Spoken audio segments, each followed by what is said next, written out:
Super story Tamil. ஒரு சமயம் விஜயநகர ராஜ்யத்தில் கடும் வறட்சி ஏற்பட்டது. அதனால் குளம், குட்டை, ஏரி எல்லாம் வற்றிவிட்டது. தெனாலிராமன் வீட்டு கிணற்றிலும் நீர் குறைந்து அதிக ஆழத்திற்கு போய்விட்டது. இந்த சமயத்தில் ஒரு நாள் இரவு 4 திருடர்கள் தன் தோட்டத்தில் பதுங்கியிருப்பதை கண்டான் தெனாலிராமன். உடனே வீட்டிற்கு வந்து தன் மனைவியிடம், நம் நாட்டில் பருவமழை தவறிவிட்டதால் பஞ்சம் ஏற்பட்டு விட்டது. எனவே நிறைய திருட்டு நடக்க ஆரம்பித்து விட்டது. நாம் ஒரு காரியம் செய்வோம் என்று திருடர்களுக்கு கேட்கும்படி சத்தமாக பேசினான். வீட்டில் உள்ள நகை மற்றும் விலை உயர்ந்த பொருட்களை இந்த பெட்டியில் போட்டு யாருக்கும் தெரியாமல் கிணற்றில் போட்டு விடலாம் என்று சொன்னார். பஞ்சம் தீர்ந்த பிறகு எடுத்து கொள்ளலாம் என்று சொன்னான். திருடர்களும் இதை கேட்டனர்.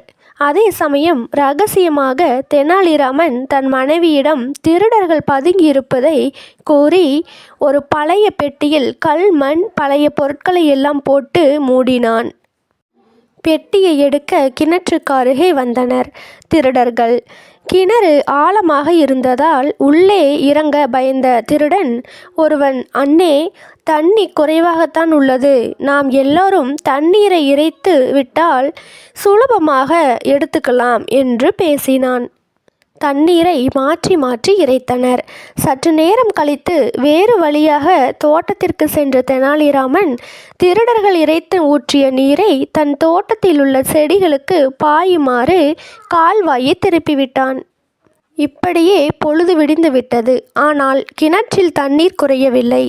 இதனால் திருடர்களும் நாளை இரவு மீண்டும் வந்து நீரை இறைத்து விட்டு பெட்டியை எடுத்து கொள்ளலாம் என்று வீட்டிற்கு சென்றனர்.